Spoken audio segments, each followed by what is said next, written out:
We're going to be doing a Q&A today, so you're welcome to ask any questions, but I want to preface this with a small reading from the Samyutta Nikaya.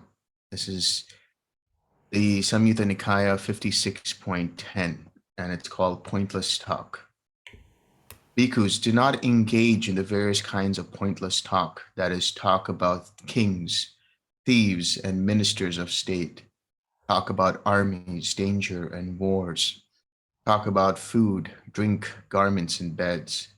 Talk about garlands and scents. Talk about relations, vehicles, villages, towns, cities, and countries.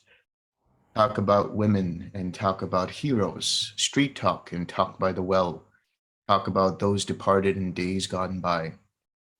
Rambling chit-chat. Speculation about the world and about the sea. Talk about becoming this or that. For what reason? Because, bhikkhus, this talk is unbeneficial, irrelevant to the fundamentals of the holy life or the practice, and does not lead to revulsion, to dispassion, to cessation. Revulsion also means disenchantment. To peace, to direct knowledge, to awakening, to nibbana. When you talk, bhikkhus, you should talk about this is suffering. You should talk about this is the origin of suffering. You should talk about this is the cessation of suffering. You should talk about this is the way leading to the cessation of suffering. For what reasons? Because, bhikkhus, this talk is beneficial, relevant to the fundamentals of the practice, and leads to disenchantment, to dispassion, to cessation, to peace, to direct knowledge, to awakening, to nibbana. Therefore, bhikkhus, an exertion should be made to understand this is suffering. An exertion should be made to understand this is the origin of suffering. An exertion should be made to understand this is the cessation of suffering. An exertion should be made to understand this is the way leading to the cessation of suffering. So with that preface, you are all welcome to ask whatever questions you'd like under those parameters.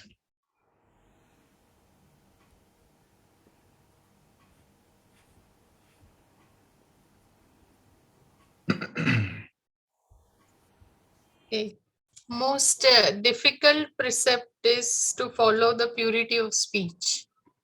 So in daily life, when one is confronted with people or situation who seem to provoke one towards impure speech, how to deal with it? Right. So first you need to have right intention. The right intention is consisting of three things. First, you want to have the ability to let go of any outcome or expectation of an outcome, expectation of what should be and what should not be. So this is called nekkhamma in Pali. It also means renunciation.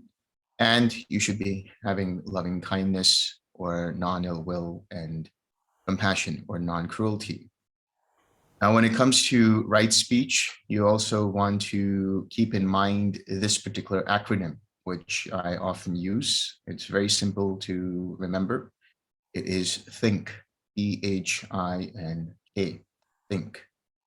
T stands for timeliness. Is it the right time to say what you want to say, what you're about to say? H is for honesty. Is it truthful? Is it factual? Do you know it to be a fact? I is for intention. Is the intention there wholesome or unwholesome? So again, does it come from right intention? N is for necessity. Is it necessary to speak for the benefit for yourself and those involved? And K. K is for kindness. And what you say or you're about to say be rooted in loving kindness. Can it be said in a soft, gentle, loving, and kind manner rather than reciprocating the conflict, reciprocating any kind of resistance or aversion that might be arising from others? So anytime you're about to speak, take a couple of seconds of pause, because this really allows the mind to settle in with what is being said by the other party or parties. And you have a chance to notice in your mind, is there any craving? Is there any aversion? Is there any resistance? Is there any annoyance? Or is the mind spacious and open and filled with loving kindness or filled with equanimity, whatever it might be? And if it is in a reactive state, in a reactionary state, you can notice the tension arising in the mind and in the body when you want to say something and reciprocate the angry, conflicts and conflict and strife filled words that are being said by others. And when you notice that arising, don't react, just see it for what it is and use the 6 R's to let go. In a couple of seconds, you just let go. Take a pause and allow the mind to recover from that. If there is some kind of temptation to speak in a disharmonious manner. And then notice if what you're about to say fulfills the parameters of think, of THINK, and then speak. So it really takes no more than 2 or 3 seconds for you to just wait, take a pause, and instead of reacting, you respond. Reaction and reactiveness comes from craving, comes from needing to be right rather than getting it right. It comes from this sense of conceit that I have to be right or I have to have the upper hand here. But if you let go of that and see if what you're about to say is going to give yourself peace and it's going to give others peace. And if it is, and if it fulfills the think acronym, then go ahead and respond. Another question is, do all the 4 stages of Nibbana occur in sequence, or one can attain directly 2nd, 3rd, or 4th state? Well, it depends, because if somebody has already been a Sotapanna in a previous life, for example, and they've already had fruition and they come back to this life, they will just have Sakadagami. So it's not necessary that they attain Sotapanna in this life if they've already attained it before, or if they have attained,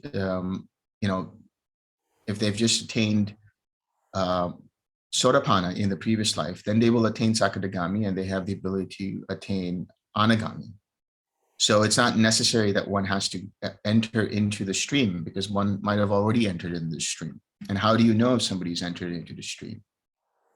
By their behavior, by their actions, by their speech, by their inclinations. You start to see that such a person is inclined towards the Dhamma from a very early age. Not that they're inculcated by their parents or by elders, but they just have a genuine natural interest towards the Dhamma. It's very easy for them to experience a lot of these states and absorb the information about the Dhamma.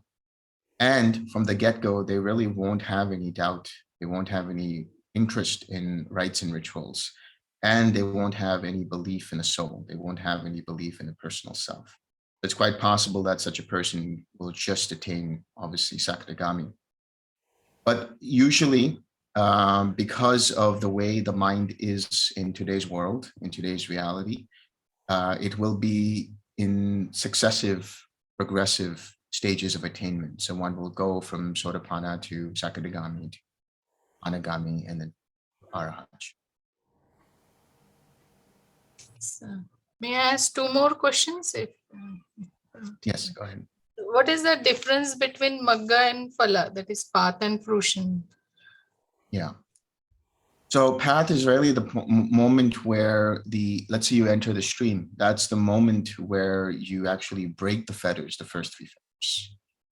The fruition is an experience like path, but it's a confirmatory experience. In other words, it sets in, it locks in the experience.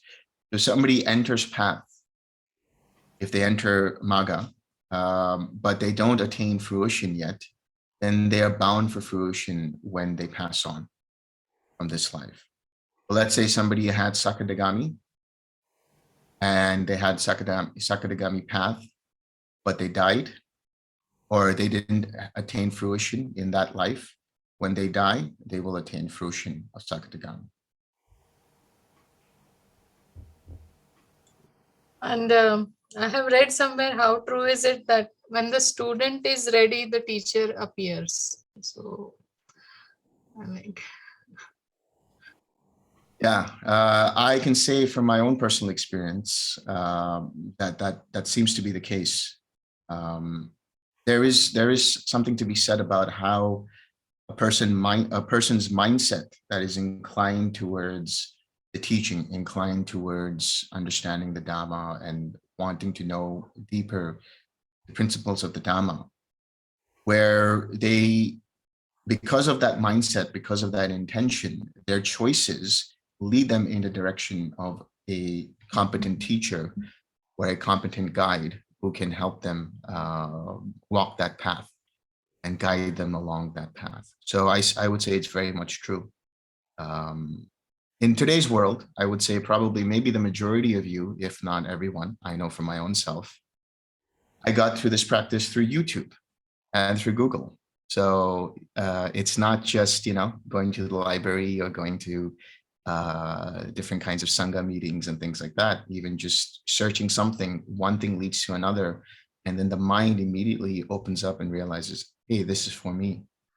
And then one thing leads to another and you have the experience. yes, that has happened. Like some questions arise and I get some answers from some source like related to me. Okay, thank you. That's You're welcome.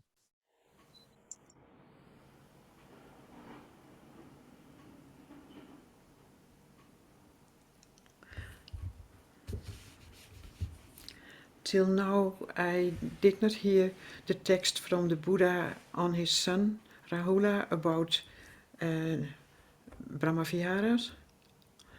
And I wonder if that came because you have a different, do not go via Visuddhimagga, but to the earliest text. Is that correct?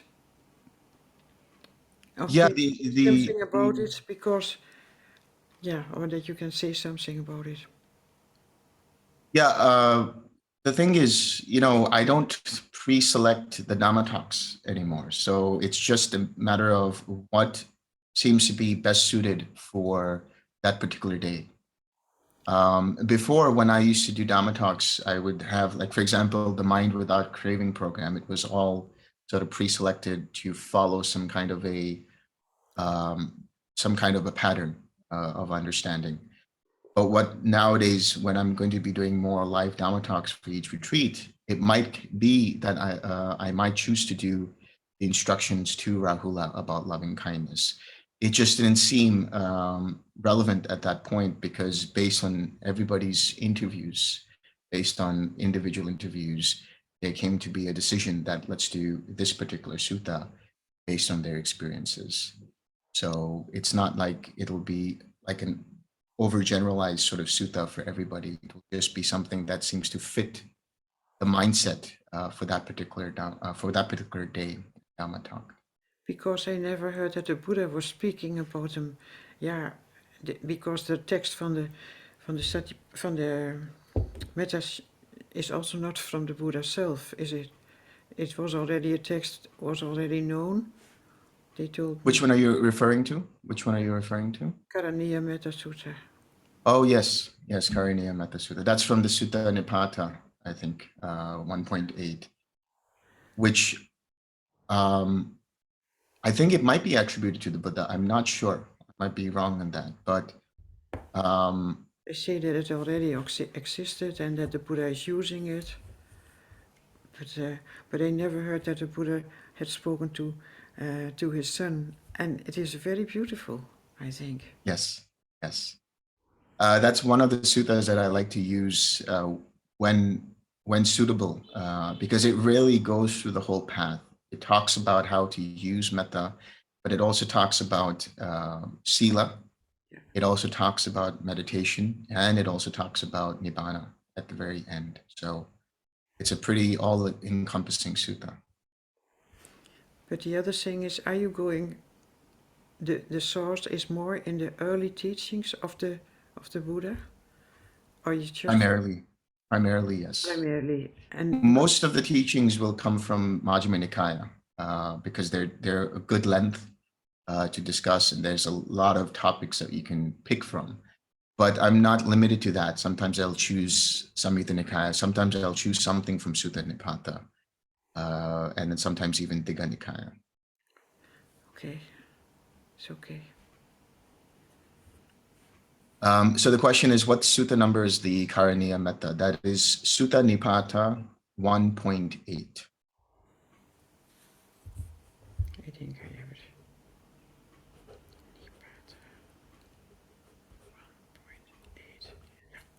Do you know how and in what circumstances the Buddha first introduced the Brahma Viharas?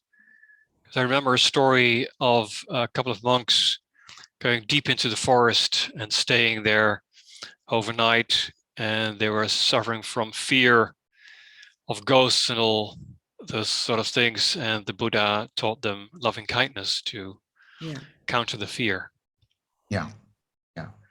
That's the story I've also heard. But I've also heard another story in which the Brahmins approached the Buddha and said, is there a direct path leading to the Brahma? Because that was for them the highest. And so he gave them instructions on the Brahma Viharas as well. So I think there's a couple of stories about how the Buddha started talking about the Brahma Viharas. But in a lot of suttas, you'll see when the Buddha talks about different meditation objects, he'll always, more often than not, include the Brahma Viharas at some point or another. And it's like, he'll say something like, and such a bhikkhu will go above and below and all around, pervade with loving kindness. And he calls this the immeasurable samadhi, the immeasurable meditation, because after you start radiating, you do experience the immeasurable experience of infinite space and so on and so forth.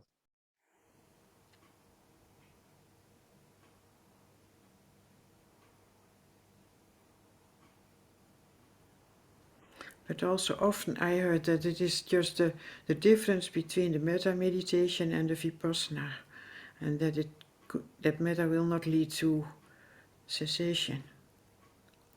But it looks very well. Yeah, it's interesting. I would say metta itself doesn't directly lead to cessation.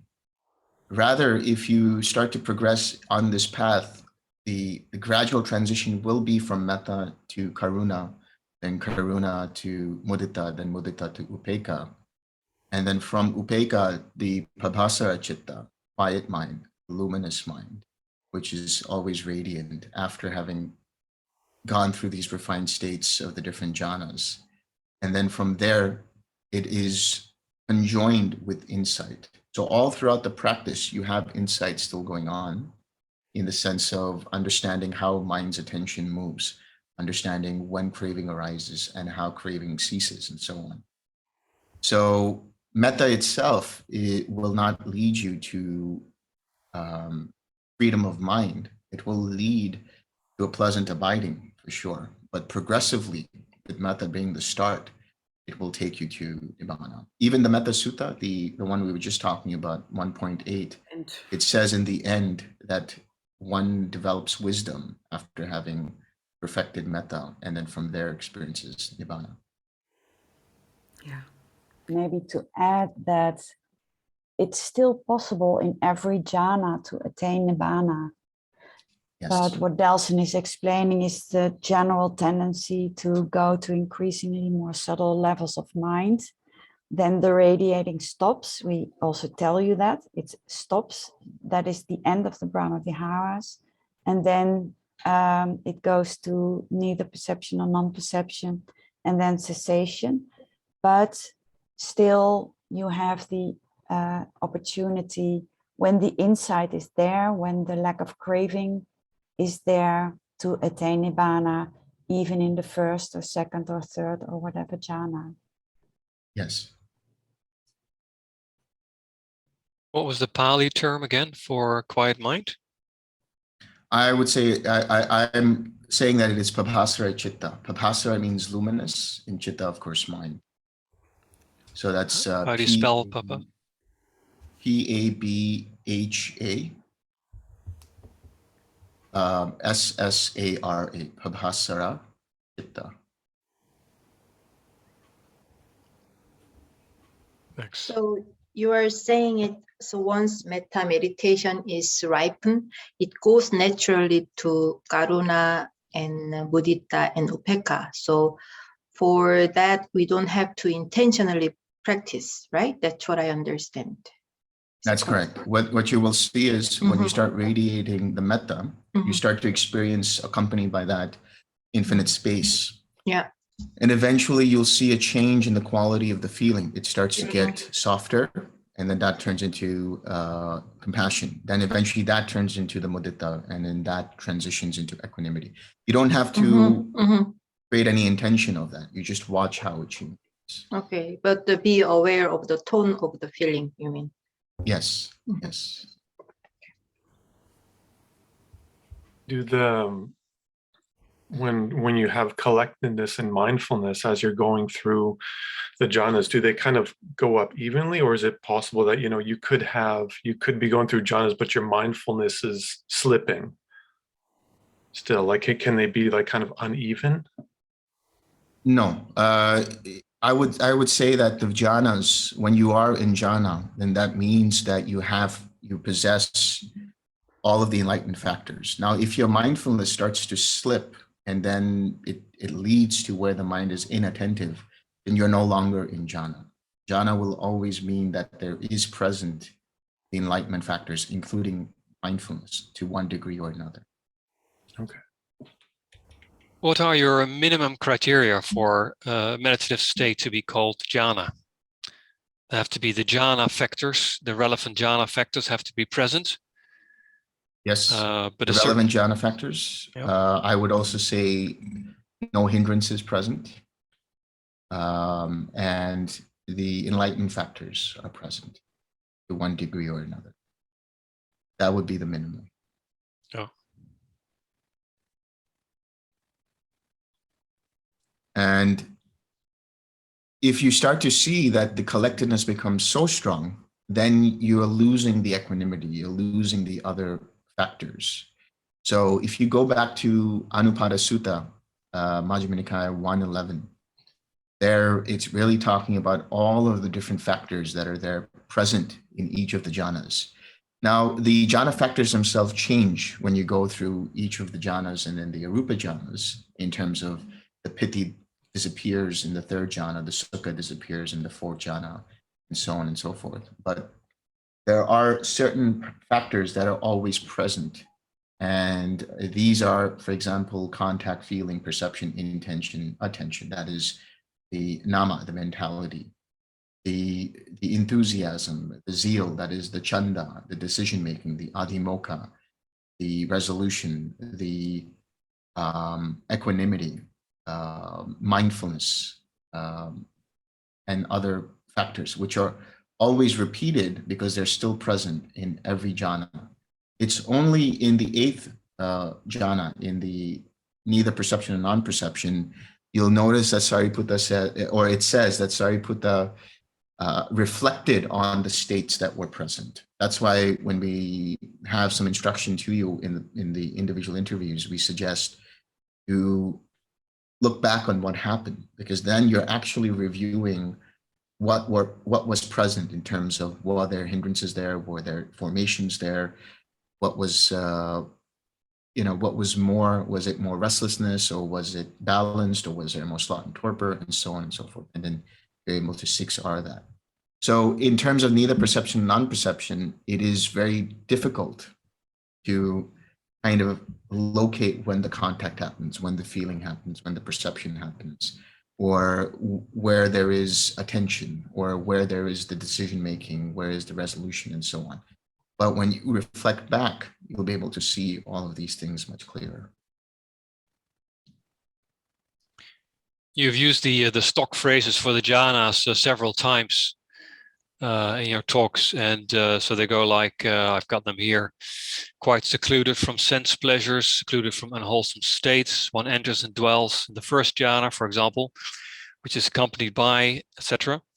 And then Mhm. typically these stock phrases continue by saying something like, one drenches, steeps, saturates, and suffuses one's body with this rapture and happiness born of seclusion, etc.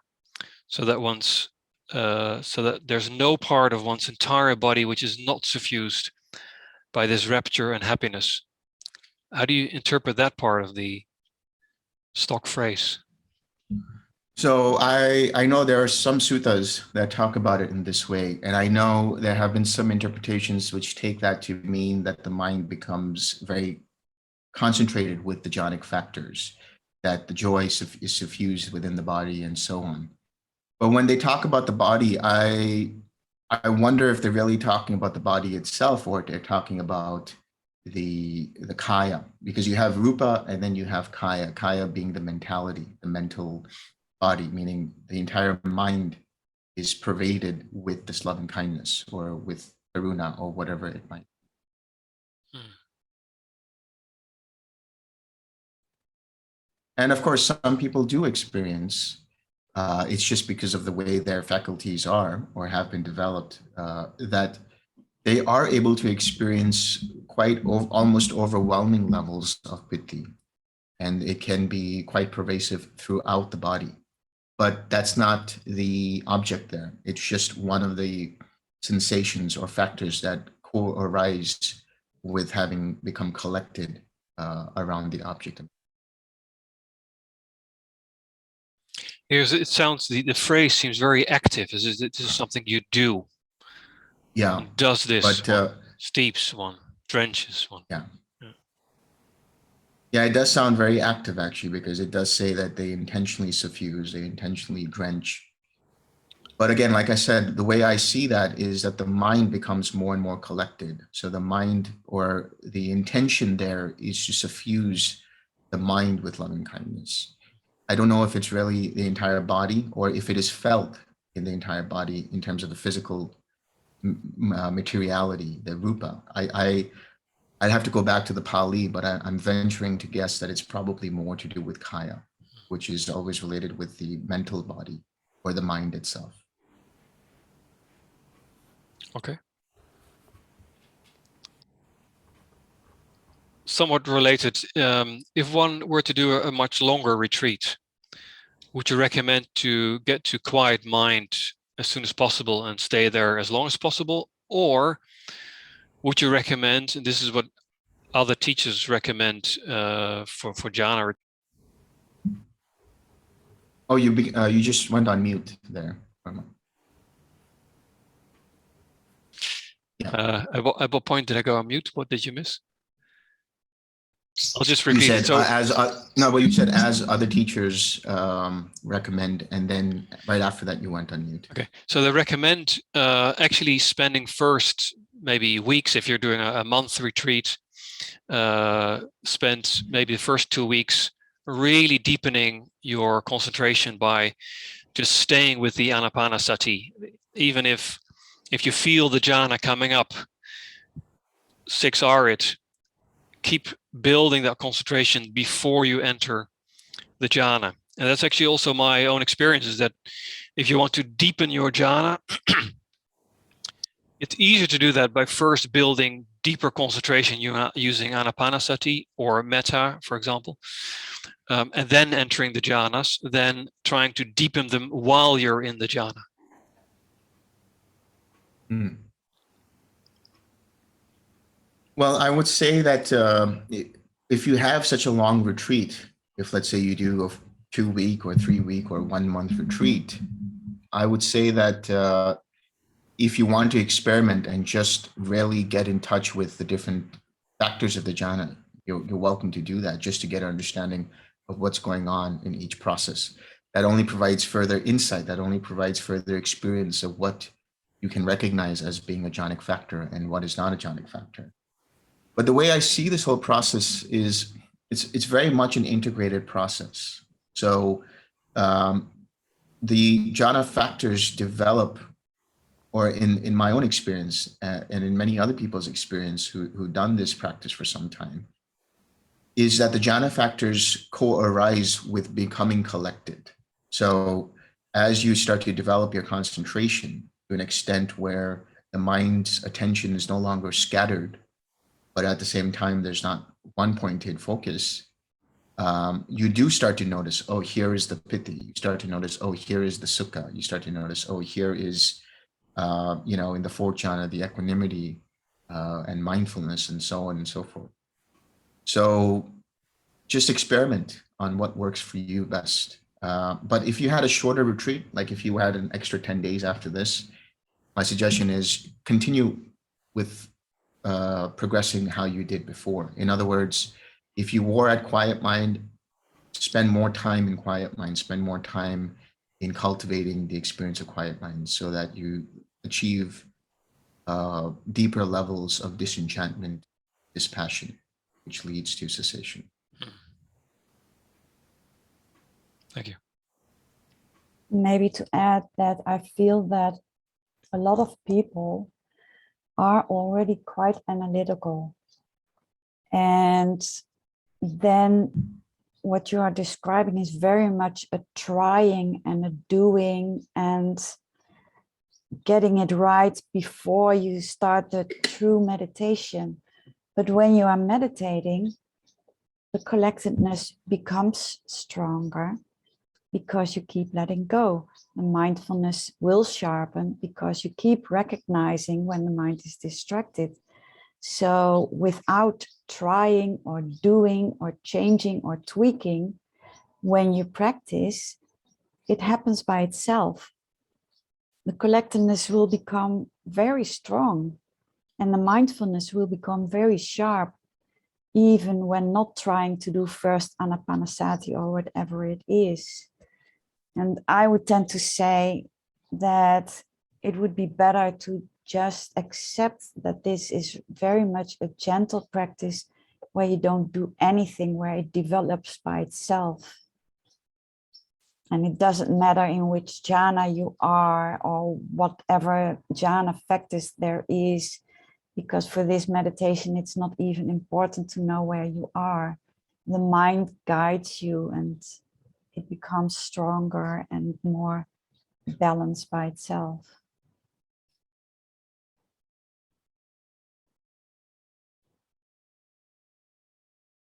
Yes, thank you.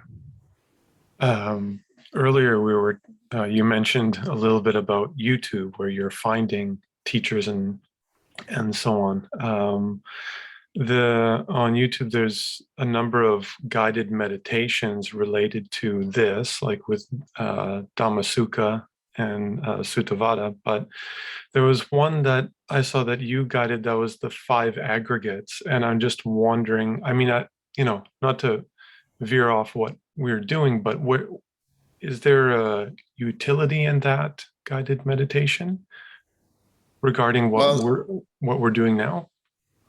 Yeah, I mean, especially since if you're starting to get into quiet mind, there is some utility in it. I'll give you a little background on how that particular recording happened. It was not actually intended to be public, but here we are. It is now public and it's fine, but it's not a big deal. Somebody had, a monastic had basically asked, could you do a small guided meditation for understanding the 5 aggregates? So it became available on YouTube, and there was one particular individual who actually went through that process, really following the way it was instructed in that meditation. And they quickly went to quiet mind. So that's obviously just one person. So obviously that doesn't prove either here or there. But if you want to try it, you can see what it leads to. It might lead you to being, in a state of quiet mind, or in a state that is quite open in terms of that quiet mind. So, but what was the intention behind it when it was recorded was to really understand the 5 aggregates in terms of their 3 characteristics, understanding the 5 aggregates as being impermanent because they continually arise and pass away. And then therefore not holding on to it and seeing it as being impersonal, seeing each of the 5 aggregates as being impersonal. So if you want, you can definitely take a listen and see if it has any benefit. Another follow-up question, which is like this, there was a question I read before about whether one does metta while syncing it with the breath, and that was not to be done. You just keep it like apples and oranges, right? Like just keep it simple. And I found it kind of shocking that it was you're not trying to really going through this whole process. It's just stepping stones. It's not, don't get hung up on one thing. It's just, okay, you're done. No, do this, do this, do this. But some practices, like even not related to this, they combine a lot of things together. So there's a lot of things. What happens there if somebody does combine things like breathing and metta and so on? Like, does it kind of veer to different outcomes or something? I would say that we talked about this a couple of days ago about how this particular practice is a very deconstructive practice. So we're not adding a lot of things to it. We're trying to just see how things unfold in terms of the mind, but using one object at a time, which naturally unfolds into another object. Bhante Vimalaramsi talks about it in the sense that each of these are just separate meditations. Like metta is one meditation, karuna is one meditation. It's just the transitions from one object to the next object. But there's no intention here to sync two objects of meditation at the same time. If you really think about it, at the very subtlest level of mind can only think of one thought at a time. So you're either aware of the breath or you're aware of metta, but you can't be aware of both at the same time. And that just creates this ping pong at the micro level of going back and forth between the breath and metta, breath and metta. Even though on the very mental level, or let's say at the level of where you're perceiving things, you feel like, or someone feels like as if the breath is being suffused with metta, or they feel like, they are experiencing metta in concordance with the breath. But it would not be the case. It would be actually jumping back and forth between breath, awareness of breath and awareness of metta, and then awareness of metta. So I would say if you want to do the breathing anapanasati, then just do the anapanasati. Or if you want to do the metta, just do the metta. And if you start to see that you're starting to become synchronous with the metta and the breath, then you have to de-link those. You have to divorce them so that you just stay with the metta, or you just stay with the breath. It will be more beneficial for you in the long term if you just stick with one object. Thank you. You're welcome.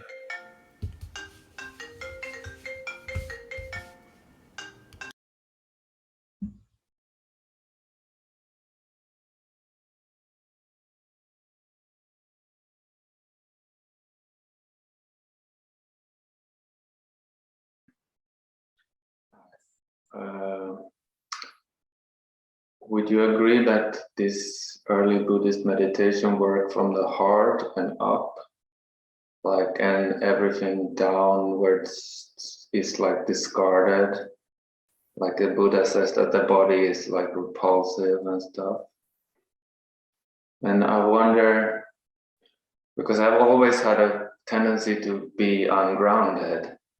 So it's one thing to be like that in the meditation, but if you walk around all the time feeling a bit ungrounded, I've done the practice before of breathing into the lower belly to try to like get the energy down. And do you think that would be bad for this practice if I do it at other times? Maybe not in retreat, but at least when I'm out of retreat. Yeah, no, I'll tell you what, sometimes what happens is the energy becomes unbalanced, where somebody has less grounded energy. And so this is something that happened while somebody was on retreat with Bhante, or I think at some point in time with Bhante. And what Bhante said was, actually, if you're ungrounded, if your energy is too elevated to a point, what he recommended was they go and have a mud bath. So do something that grounds you, literally grounds you. You know, he had her take dirt and just put it on her arms, you know, all around her body and limbs and things like that, because that literally earths you. That earth literally grounds you. You're getting in touch with the earth element, which is a very coarse and grounding element. So if you start to get into this territory where you're starting to feel floaty and things like that, then that is, you're getting into the air element, getting into the space element.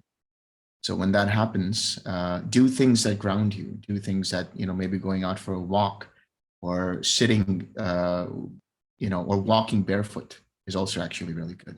It feels really great to, well, at this point you can, obviously. You can hug trees.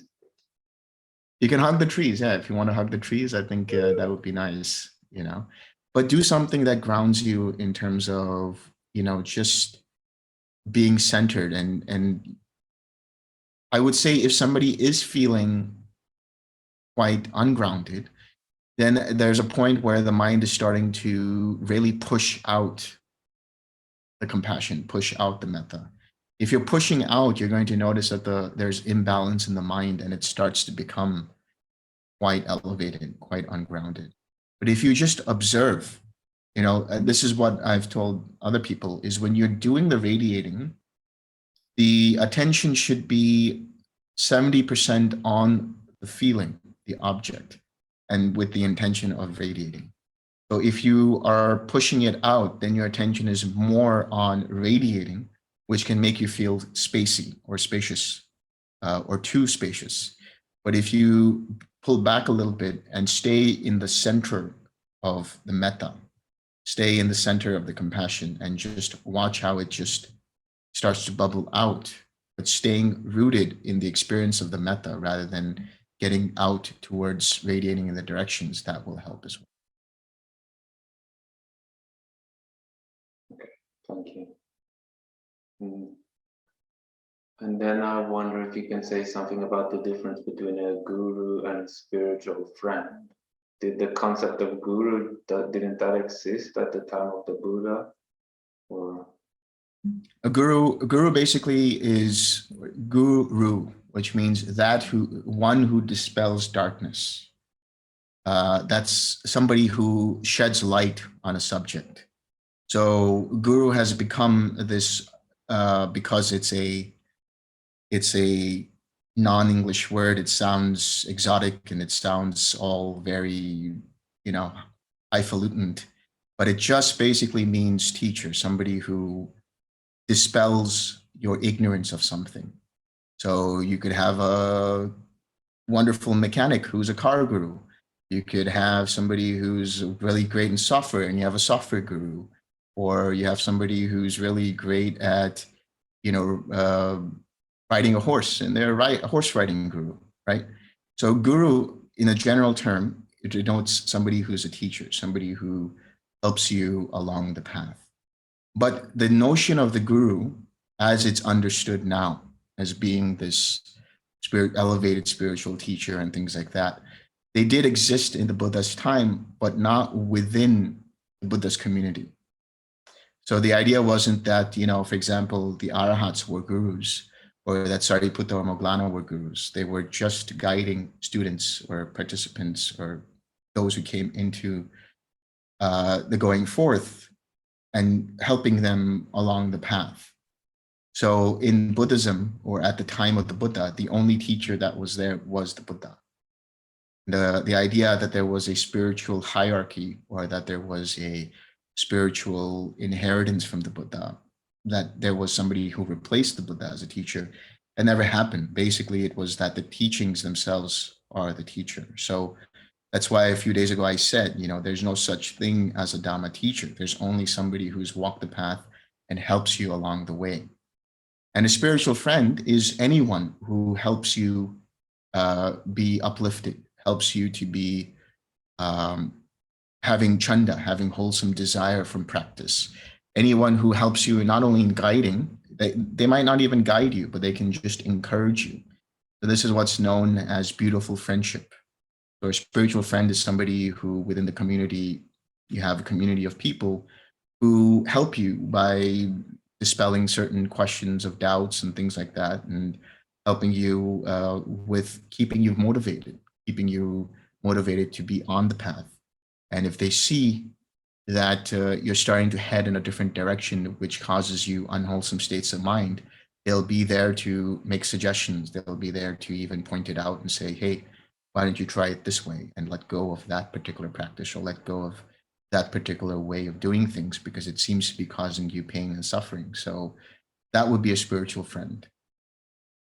I have the idea that the guru often comes with a bit of a hook. You take vows and you like pray to the lineage and all these kind of things. Yeah. And that is not there with a spiritual friend. No, not at all. Not at all. Okay, thank you. You're welcome. Yes. Delson, how should we meditate when we are not well? Say we have fever or body ache or some kind of intense pain. Yeah, I would say when you're sick, when you have a cold or fever or some kind of intense pain, it's better to rest. It's better to take the prescribed medication if that's going to help you recover faster or alleviate symptoms. But you can still practice the meditation informally, so to speak, that you don't have to sit if it doesn't feel comfortable to sit. And if you're lying down and resting, you can still radiate love and kindness. You can still radiate compassion. You can still radiate joy. You can still radiate equanimity. And outside of that, you can watch how your mind is responding to these painful feelings of sickness and disease and, being unwell. There are a few suttas. I think it's in the Samyutta Nikaya on the section about the enlightenment factors. So this one, so these couple of suttas, there's one sutta where I believe it's Moggallana or another monk who's not feeling well. And the Buddha gives a discourse on the enlightenment factors and helps him remind him how to balance the enlightenment factors. And after a while, he becomes well. And there's a point where actually the Buddha himself is unwell and he's sick. And somebody else gives him a talk on the enlightenment factors. And balancing the enlightenment factors, he starts getting well. So not to say that the enlightenment factors are the be-all, end-all of, curing disease and things like that. Rather, it helps to keep the mind active, keeps the mind balanced, keep the mind tranquil, keep the mind collected, which then leads to better meditation, where it doesn't have to be formally sitting, like I said. You can just continue to radiate and be aware of what's happening in your mind in relation to the painful feelings. Is it Girimananda Sutta? The sutta that it might be. Yeah, I think it might be that one. Yeah. Thank you so much. You're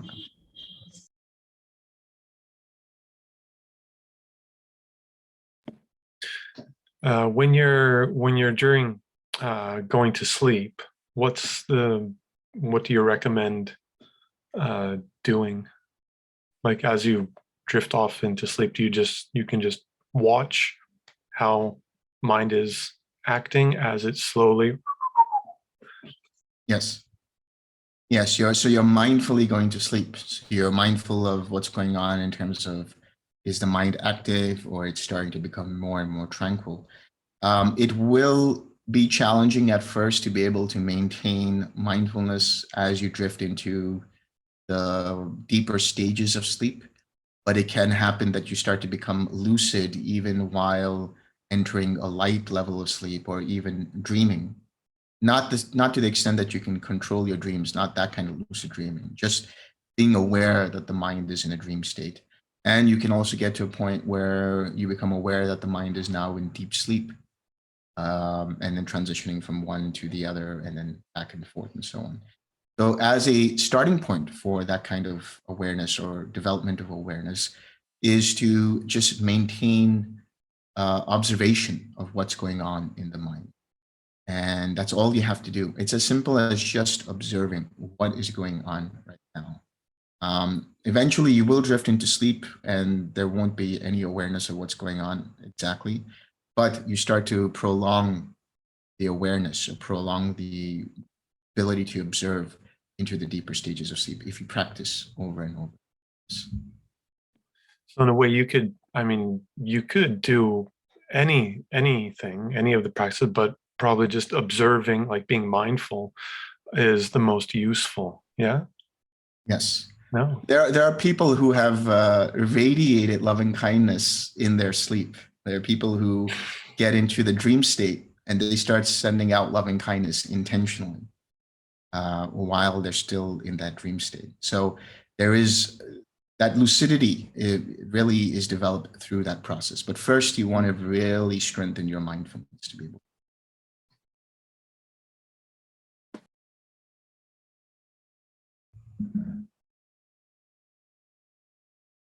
Yes. It's related to the former question. I've heard it recommended that you should sleep sitting up or like laying down a little bit like this, and that makes your awareness more awake. Well, I mean, I think that's rooted in the Dhutanga practices, which are some of the ascetic practices that monastics go through, where they don't lie down at all. Like there's one practice where you have only 3 postures. But you don't lie down. So even when you're sitting, you fall asleep while you're sitting.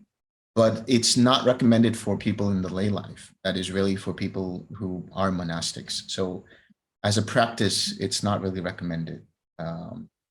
It's more for developing awareness and things like that. I've actually asked Bhante about the Dhutanga practices, and I've asked him, you know, is this something that lay people do? And he says, no, it's not something for lay people. It is strictly in the territory of somebody who's a monastic. If they want to develop certain things in terms of the Dhutanga practices, they can do that.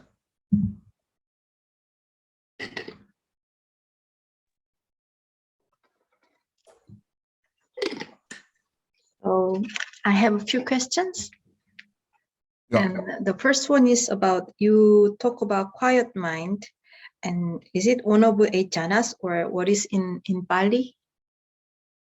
Yes, it is called the Pabhasara Chitta.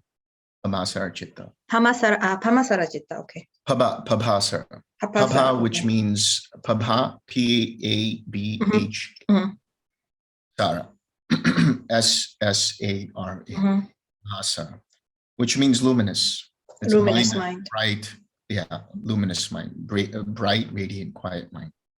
This occurs primarily in neither perception and non-perception. So it's accompanied with neither perception nor non-perception. But that mind can be brought out in doing whatever it is you're doing. As your mindfulness and collectedness gets sharper and deeper, you can actually start to bring in that quiet mind in whatever it is you're doing. And you'll actually start to notice there's no thoughts, no vibrations at all that's going on, even though you're taking a walk or you're driving or whatever it might be. There's just nothing going on there. And then Vedana there is pleasant. Or the Vedana there, it is pleasant. It is pleasant. Yes. Yeah. Pleasant in the sense that it has no suffering. There's no dukkha there. There's no sense of dukkha there. And pleasant, not in the sense of it feels joyful and things like that. It's not pleasant feeling in that sense, but it is a feeling nonetheless that is free of any kind of dukkha. Because it's quiet. Yes. Because there's no form or, yeah. Okay. And the next one. And previously there was somebody asking about the big difference between Magga and Pala. And you said actually in the same life, there is a chance that you don't experience Pala even after Magga. Is it correct what I heard? No, then if that's the case, then I misspoke, because Oh, I've okay. always talked about how if you do have pala, Mhm. you're bound to have fruition. You're bound to have, I'm sorry, if you have magga, you're Maga. bound, Yeah. you're bound to have Yeah. pala. Mhm. If you have path, you're bound to have fruition, whether at a next point in your meditation or at the passing on, the dissolution of the body. Yeah, but in the same life, right? Oh, yes, in the same life. Yeah, in the Yes. same life. Yeah. So that's maybe, is it possible that because once one has reached, for example, Sodapana, but the next life you said this person will go to Sadavakami, but then maybe they will experience Bala or in the next life? No, No, not no. even that. If they have the path, if they have magga in stream entry and sodapana, Yeah. then when they pass on, before they pass on, they will experience the pala. Yeah. Mhm. And then in the next life, Yeah. they can go and become a sakadagami. They So don't have to experience, they don't experience the pala in the next life. They not- experience the pala just before they pass on. Okay, so any experience will be the next one in next life, if Right. So in I'll theory. give you an example. Yeah. So I'll give you an example. Somebody experiences stream entry, but then they don't experience pala until at their last moment of that life, and they experience pala. Now when they come into the next existence, they're already a sodapana. They already have stream entry. So the next path for them, if they continue to develop, will be Sakadagami Magga. Next one. Right. Okay. So only way is to look into what fetters are left. Exactly. Yes. Okay. And another question. So when you practice, I am not aware, I don't know well about what is Kundalini or, Chi, that's not my area. However, when you practice your meditation and your concentration is getting stronger, there can be happening in some place of your body is more kind of with a lot of energy, warm, or all these strange things happen, right? So how can you explain? Because normally when I ask in the Burmese tradition, they say it's just pity and observe. That's all I got.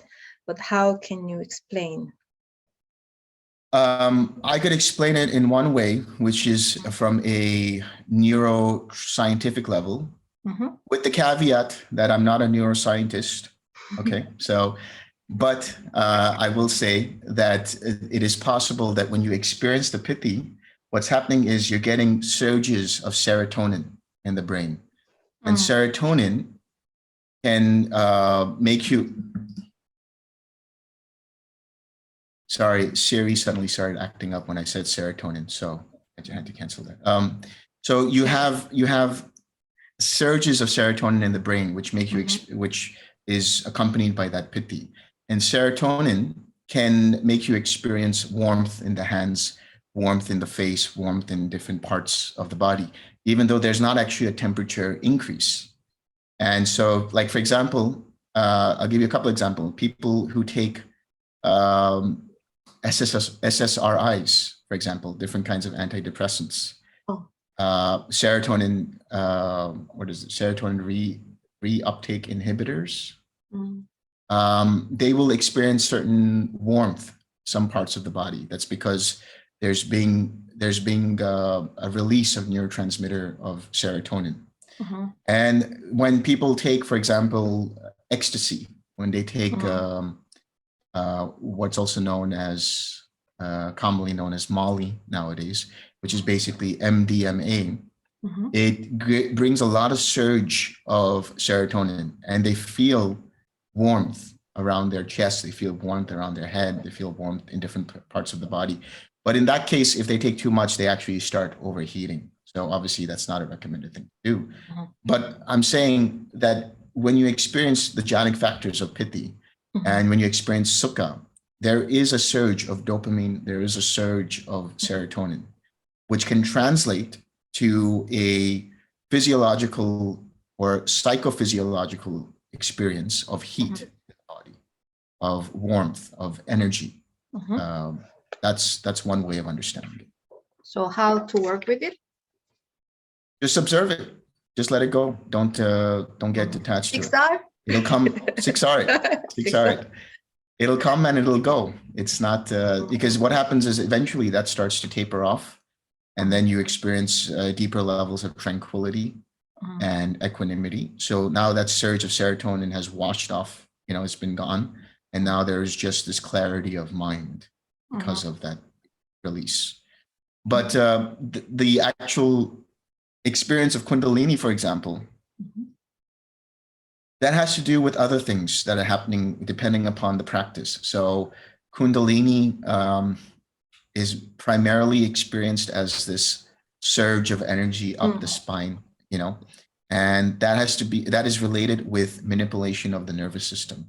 You're using certain breathing practices, certain concentration practices that manipulate the different nervous systems, your sympathetic and parasympathetic nervous systems.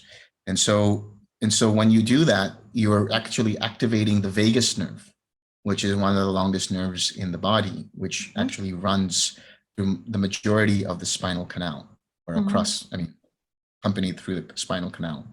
So when you're doing that, it feels like there's some kind of heat going on in the body. It feels like there's some kind of energy going on in that body. But at the end of the day, it's dependent upon these breathing practices. It's dependent upon these concentration practices. So people who do experience Kundalini, some of them experience some kind of, discomforting or uncomfortable sort of releases that happen. And some people go through a process of psychosis and things like that because they're ungrounded, and it just causes haywire in the sympathetic and parasympathetic nervous system. So there's too much going on, which creates hallucinations and creates other things that people experience. But that fades away if you stop the practices and you let go of that. It fades away, and it doesn't have a altering effect if you choose to discontinue it. Okay, because that could also happen. I mean, even if they are not following the official Kundalini practice and just doing something else, but I've seen. Right. If somebody is very concentrated, it doesn't have to be Kundalini practice. If somebody is just really one-pointed in their concentration, that can also bring about an experience where they become very ungrounded, or they start to think that people are speaking to them in the mind. I say this from certain experiences of other people who've done like really one-pointed concentration, and they do get eventually into a nervous breakdown or into a psychotic break. But that's because they're suppressing all of those hindrances. That's why that's why there's an emphasis in this practice not to do that, to acknowledge the hindrance, to understand that it's there, and then to gently let it go. Instead of pushing it with the force of concentration, what that does is it's only building up the energy of that hindrance. And then when you stop your practice, that whole flurry of hindrances arises and manifests as a nervous breakdown, or manifests as whatever it might manifest that will be unwholesome and uncomfortable for the mind and body. So maybe my next question, which is related. So nowadays, the trend, people are saying meditation, after the MBSR boom, now people are talking about like meditation also can cause some problems, and at the same time they say meditation is not enough, so you need a psychotherapy, and so or even you should not meditate if you have issues. And what do you think about that comment, or the trend? The trend I've noticed is, especially from my own personal journey, let's say, through the different practices, that those who've done it to such an extent that they become super concentrated, they can experience, like I just said before, those nervous breakdowns and things like that. And so for those people, it's recommended you take a break You want to get back to the meditation afterwards, then you want to be able to have a gentler practice. And so this whole process that we're talking about is gentler, softer, more about being open and aware rather than becoming super concentrated. But as far as meditation being the only aid, I would say in the beginning, if somebody has, let's say, some kind of neurological disorder or some kind of psychological disorder, and therapy is recommended, and even medication is recommended, I would say that should be followed. Psychotherapy depends obviously on the kind of psychotherapy, but also depends on what kind of medication has been given. But if it helps to relieve the neurological condition that's there, and then they use meditation in conjunction with that, I see nothing wrong with that. But I don't think for those cases, meditation is the only way out.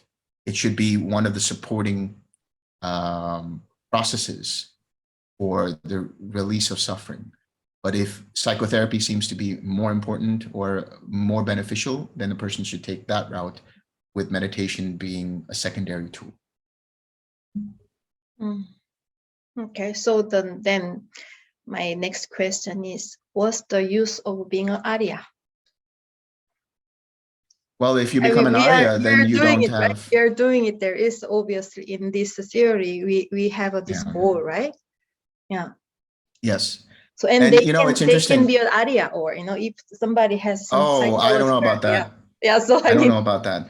I don't know about that, because the reason I say that is, first and foremost, when you think about right view, right, the mundane right view, where we talk about the understanding of karma, the understanding of action and consequence, the understanding that there's gratitude to be there, there's an understanding that there's this world and the world beyond, and so on. The cultivation of that opens up certain things or certain qualities of mind that lead to greater empathy. So that empathy is not precluded by being an Arya. Rather, the development and cultivation of empathy, the development and cultivation of compassion and so on, leads you towards having an attainment, not the other way around. Okay.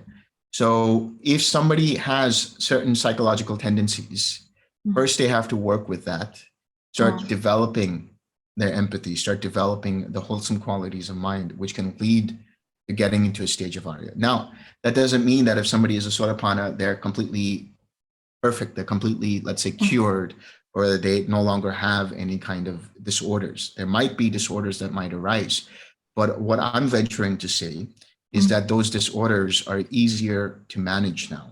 They're much better managed. And secondly, I will say that in one of the suttas, it talks about how the Buddha says that everybody, until you become an arahant, is excuse me, is mentally unwell.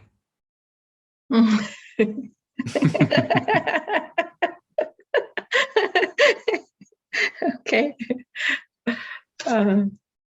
Okay. But the degree to which that mental unwellness or that mental issue is there subsides with every subsequent attainment.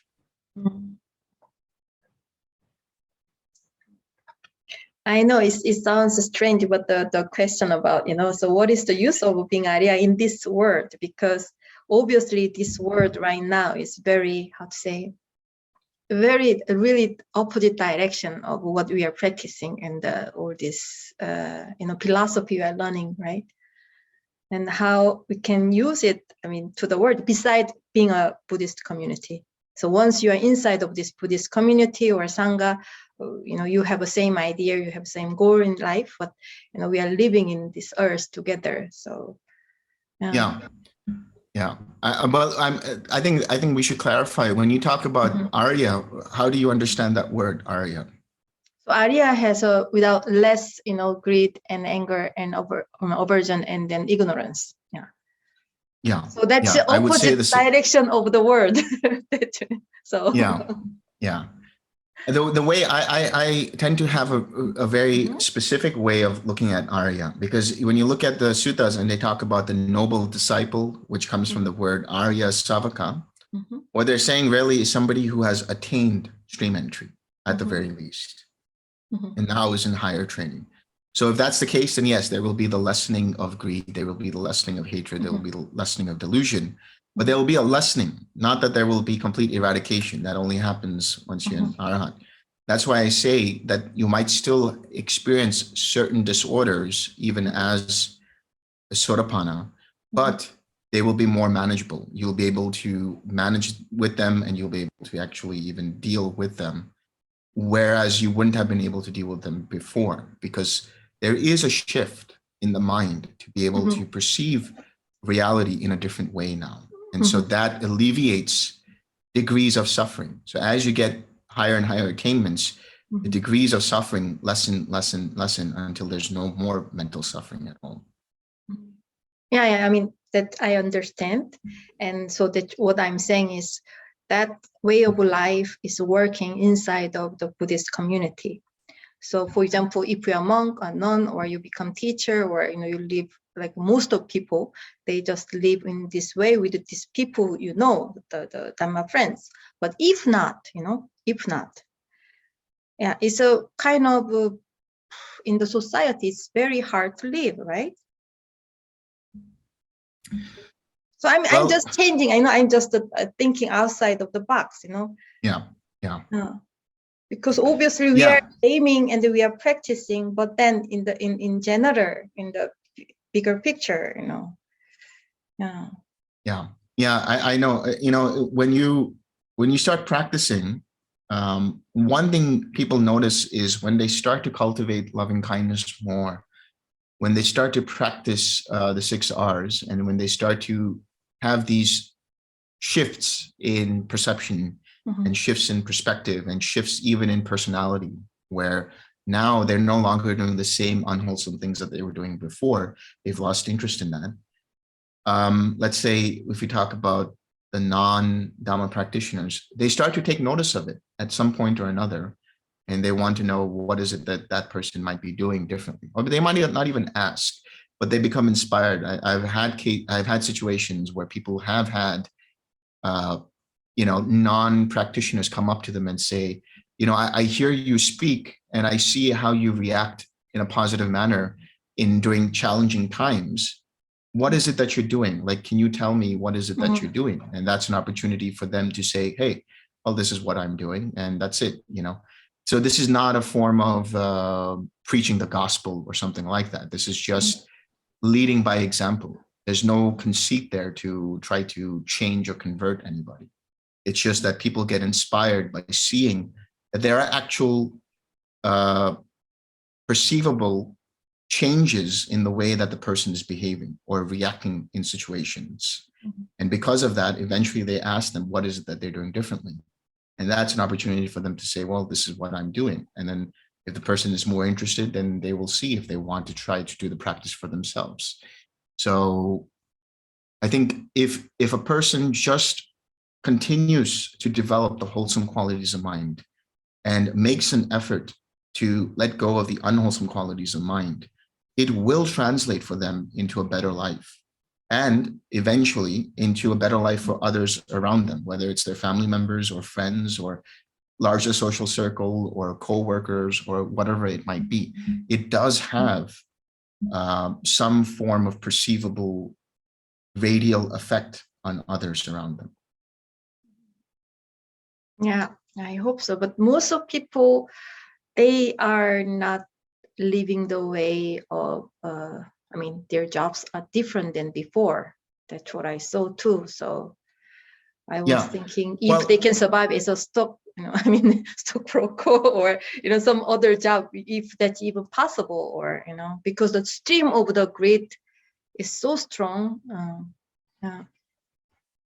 Well, that's the thing. There's nothing wrong with having a business or being a stockbroker or anything like that. If you're still maintaining precepts, if you're still being wholesome, there are a couple of suttas where the Buddha talks about how to be a good shopkeeper, how to be a good money manager.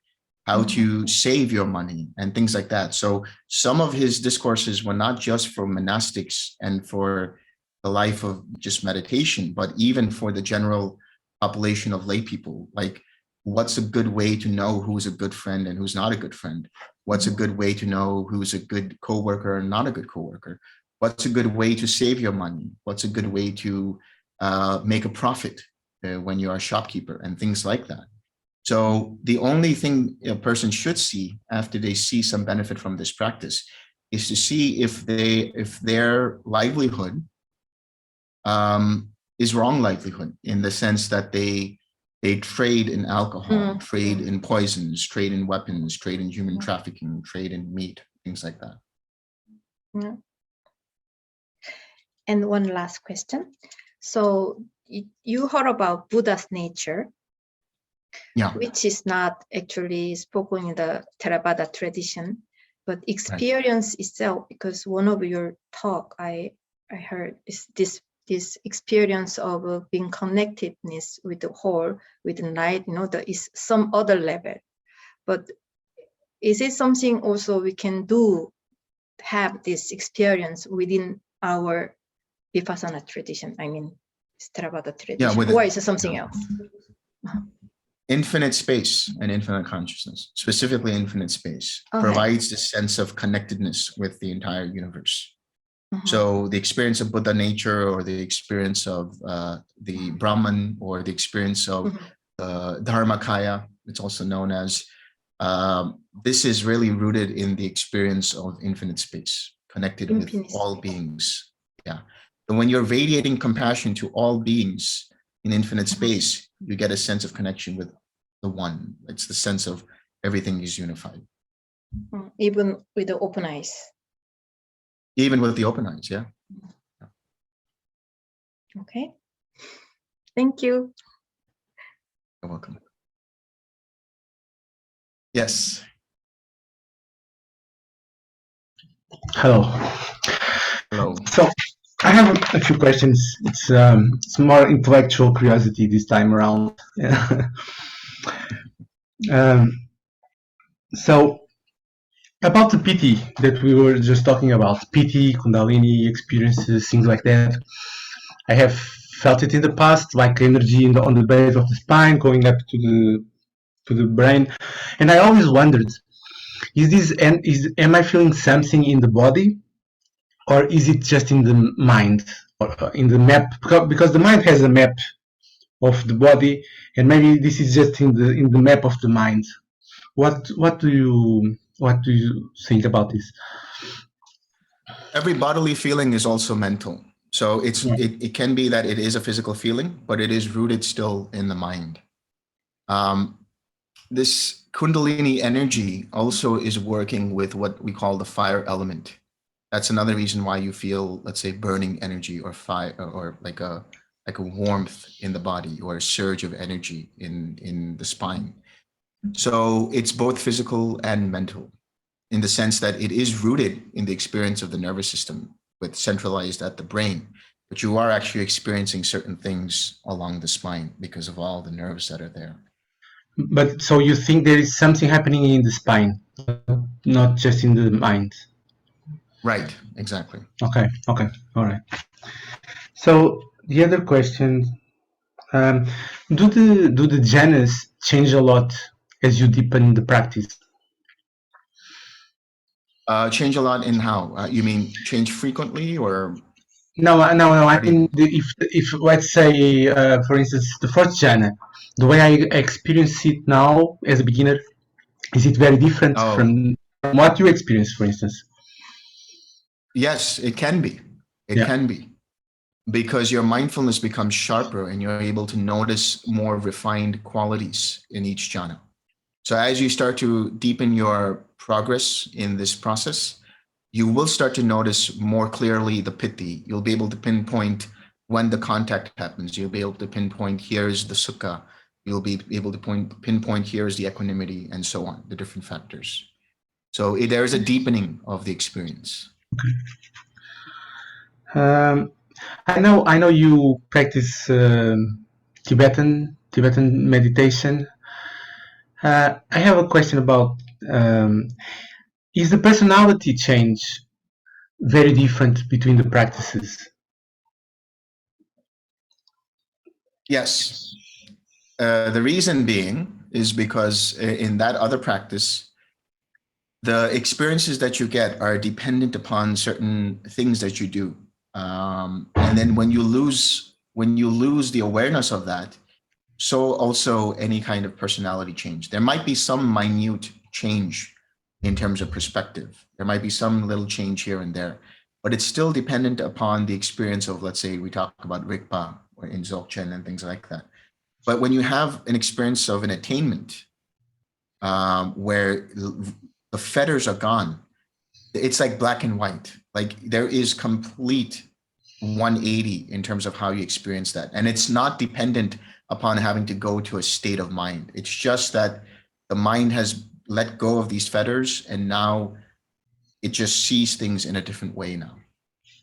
It's irreversible. So in Tibetan Buddhism, they don't have the same attainments. No, they don't, because they are Okay. rooted they're rooted in the Bodhisattva vow, which means that if somebody has taken the Bodhisattva vow, they won't go any farther than the 8th jhana. Okay.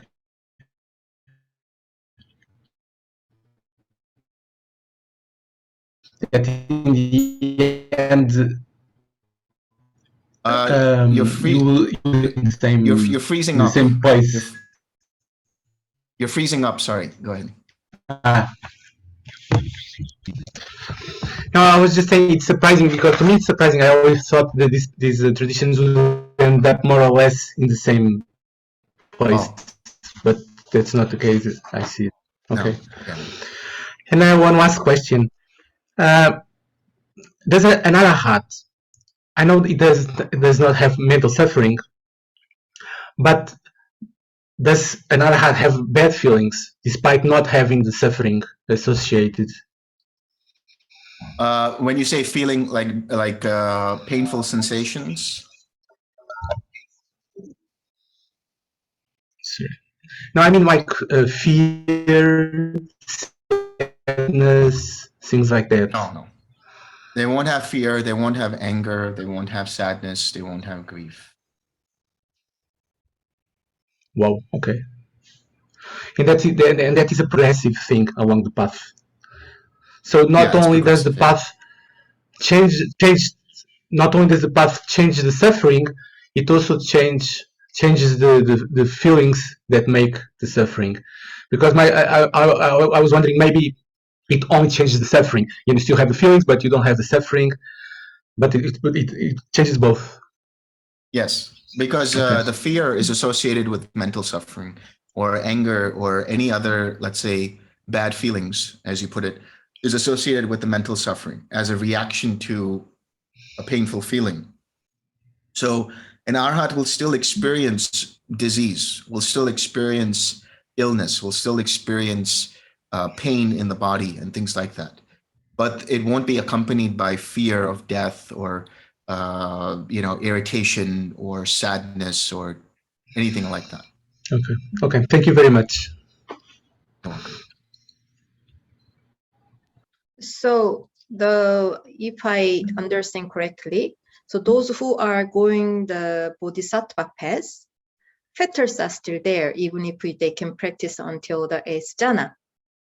Yes. So in personality, there are fetters inside. Yes. So the bodhisattva, the whole bodhisattva path. Let me just clarify a couple of things about the bodhisattva path. The idea of taking the bodhisattva vow in certain traditions is this idea that I am going to postpone my own awakening until all other beings are fully awakened.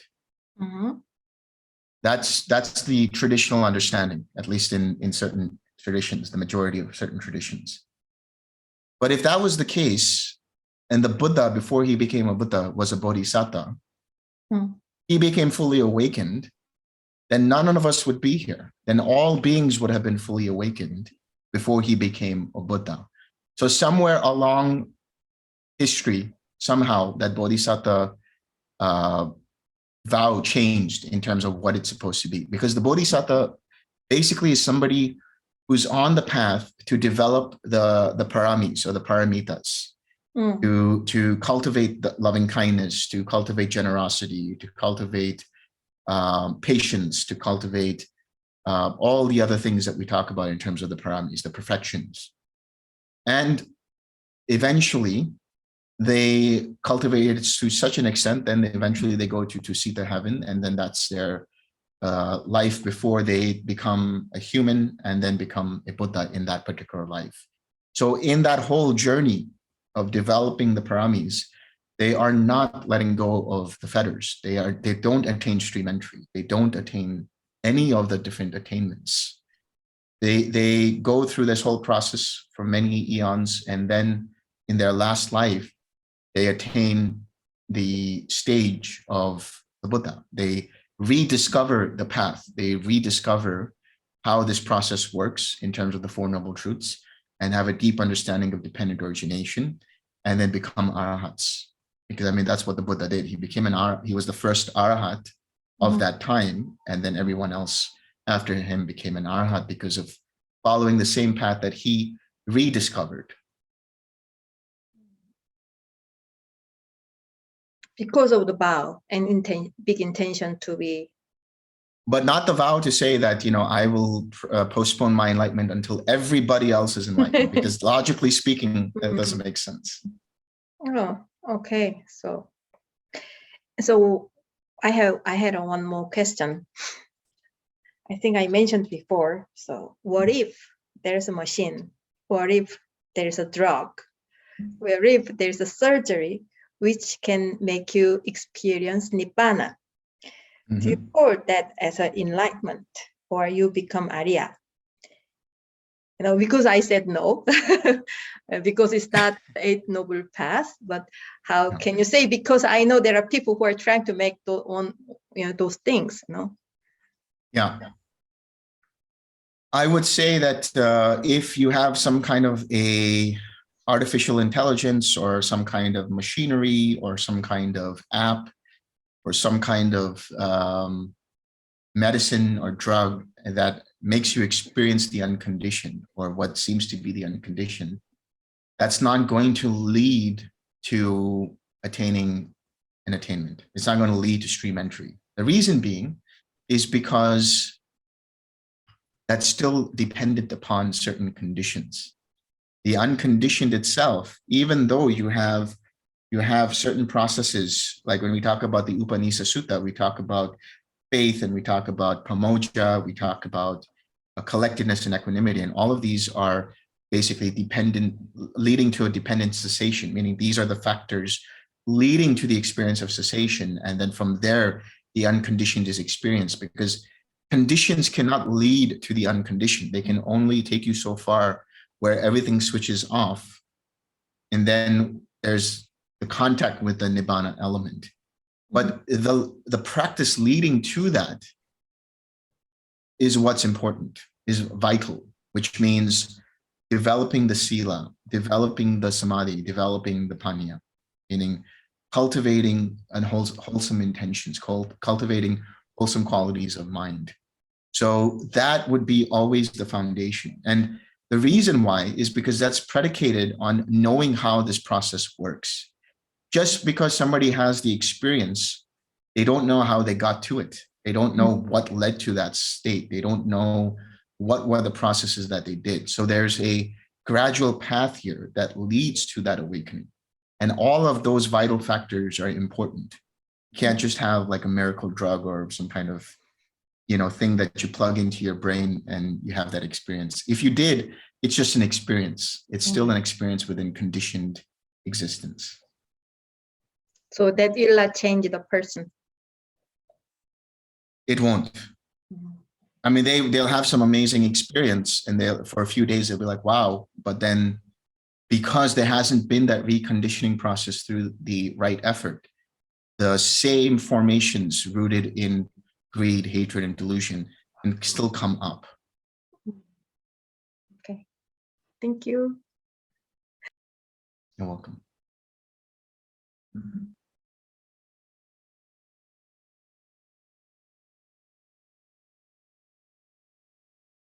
Yes.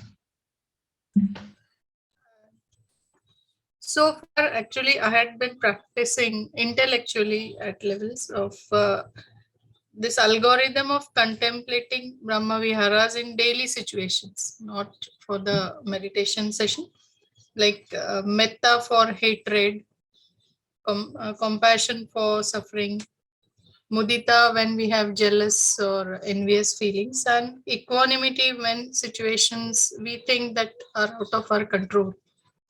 So how to proceed with that? It's like, Exactly that way. Exactly that way. So in other words, when you start to notice that there are situations where loving kindness is required, then you can intentionalize loving kindness. When you see there are situations where people are suffering and it requires compassion, then you can cultivate compassion in those moments.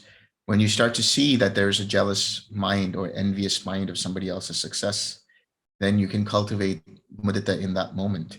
But also I would say on the flip side, you can cultivate mudita as a practice of when somebody does experience some kind of wholesome success, make it a point to actually celebrate in that success in your mind. So cultivate mudita for that reason. And equanimity can be used in any moment. It can be used for any situation. So I would say your default should always tend towards equanimity, because you never know when situations change.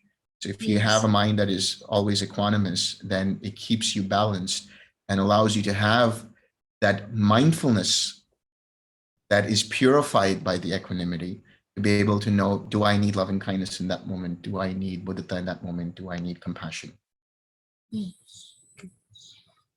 thank you.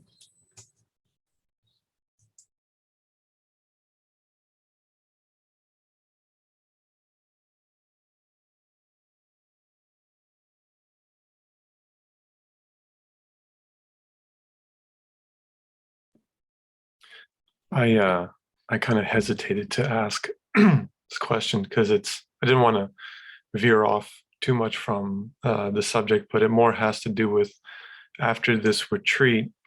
I guess when I think for myself, like, where do I go from here, right? Because I kind of came into this from like the Tibetan tradition, but then it was kind of, I mean, I liked it, but it was kind of frustrating. And I'm more of an apples and oranges kind of guy. Like, I just want what's simple, get to the point.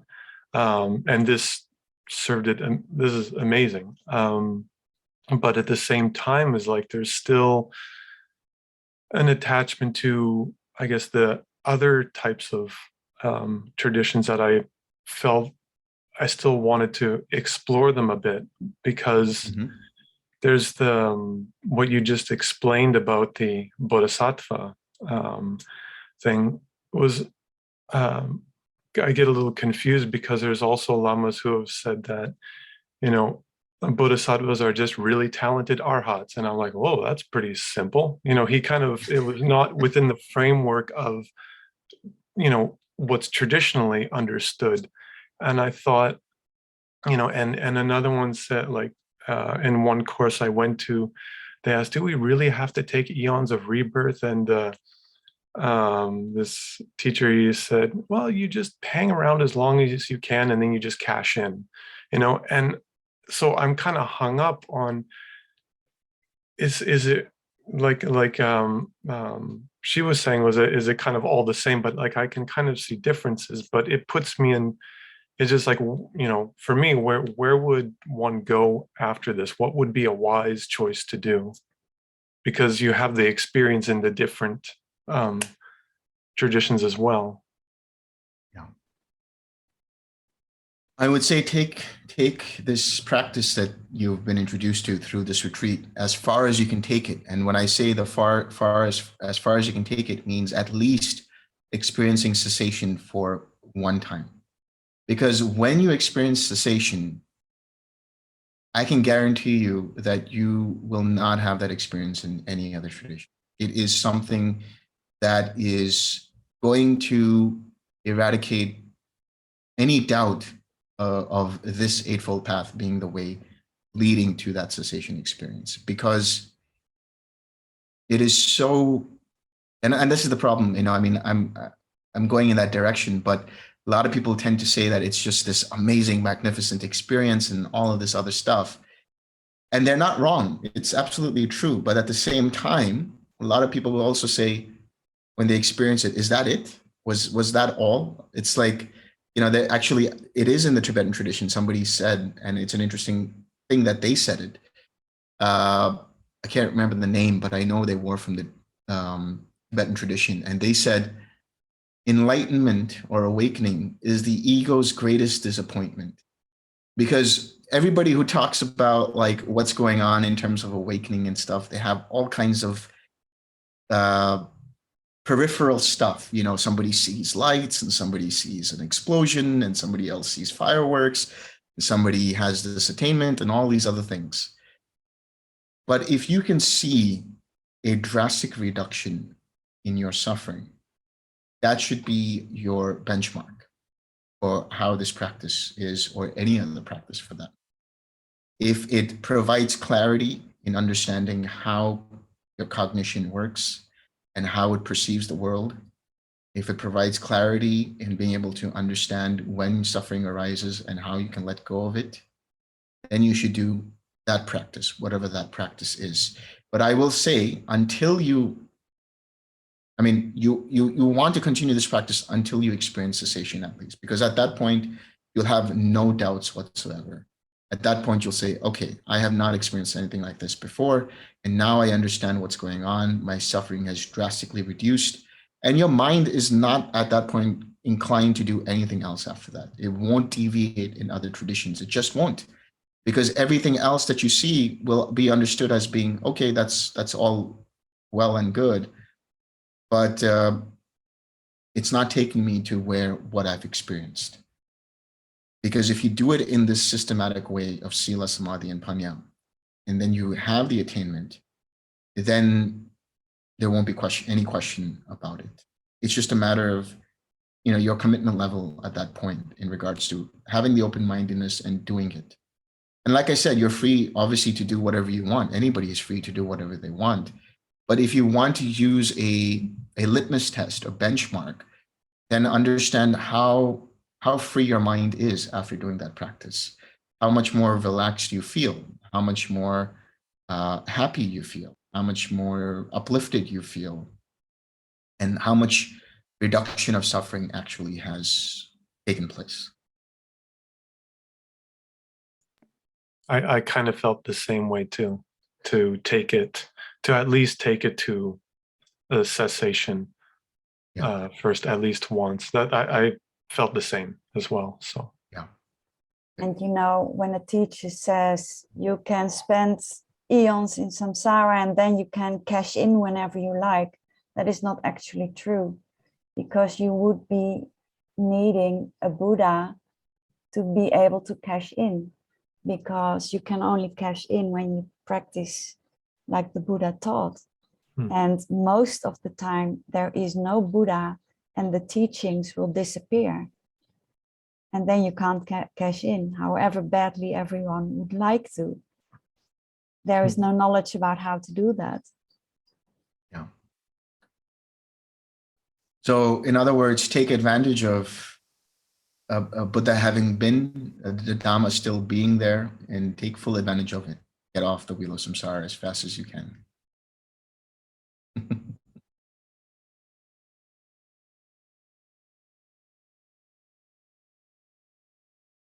Yeah. I would just say, if you are interested in the Bodhisattva path, the Lotus Sutra claims that arhats will go on to become fully enlightened Buddhas. So if that is what you're interested in, I wouldn't worry about it, because if you're still interested in it after arhatship, then it's still there. And then it's also, funny, I thought about the same thing. Yeah, they say that arhats take conscious rebirth in order, out of compassion. And that's, I guess, how they explain how the Buddha was a bodhisattva, is that he was actually always a Buddha, but was consciously being reborn, and that his parinibbana was actually a kind of skillful means, a kind of illusion to enlighten people. And then the other thing is that that quote is attributed to, well, it's a beautiful quote, and you should find wisdom from anyone who has wisdom, even if they don't understand it themselves.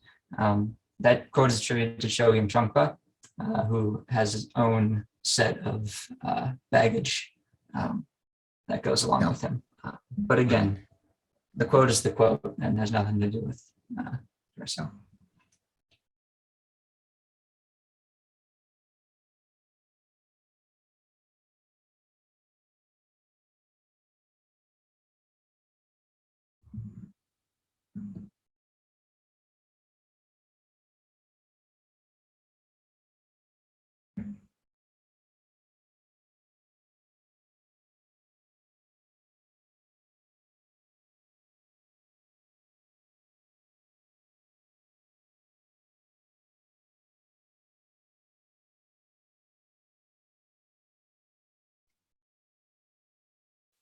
I would just like to thank Delson and Sil for this retreat and all the support and the advice.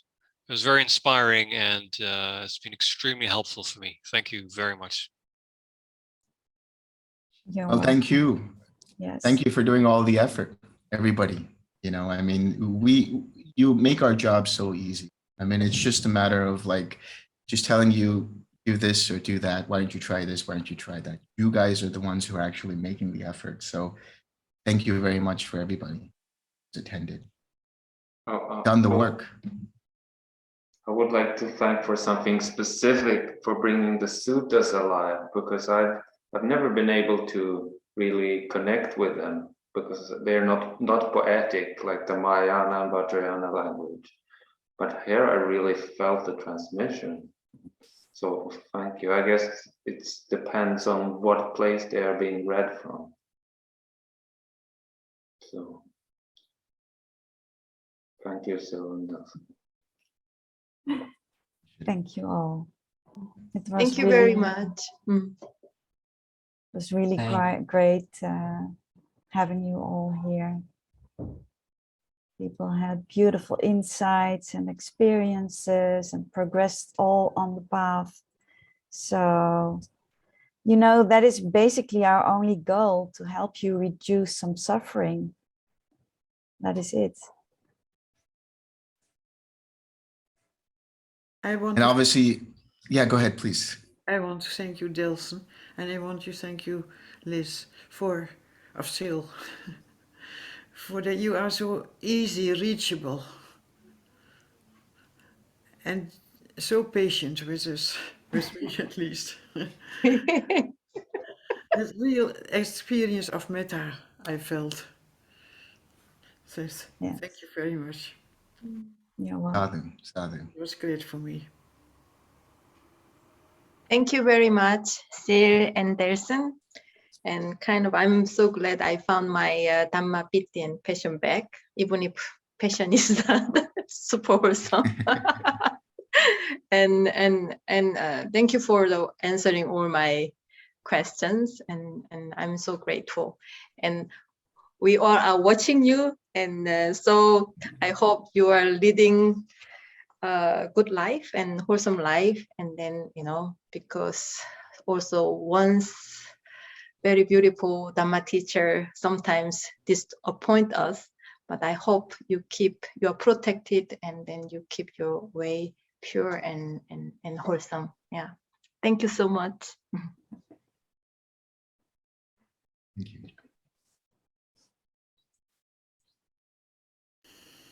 Shall we share merits? Yes, and of course, before we share merit, obviously, I just want to let everybody know you're welcome to, after the retreat, send us an email if you have more questions, if you have any doubts, if you want to just talk about the Dhamma and over the email, because you might all know that from now until March or April, Suttavada is going in self-retreat mode. Everybody in Suttavada is just going offline for quite some time, but there will still be some access to email. So if anybody still wants to communicate and stay in touch please do so via email. And obviously, if you've been on the newsletter list or whatever it might be, the mailing list, you'll get updates on when we're going to be back online.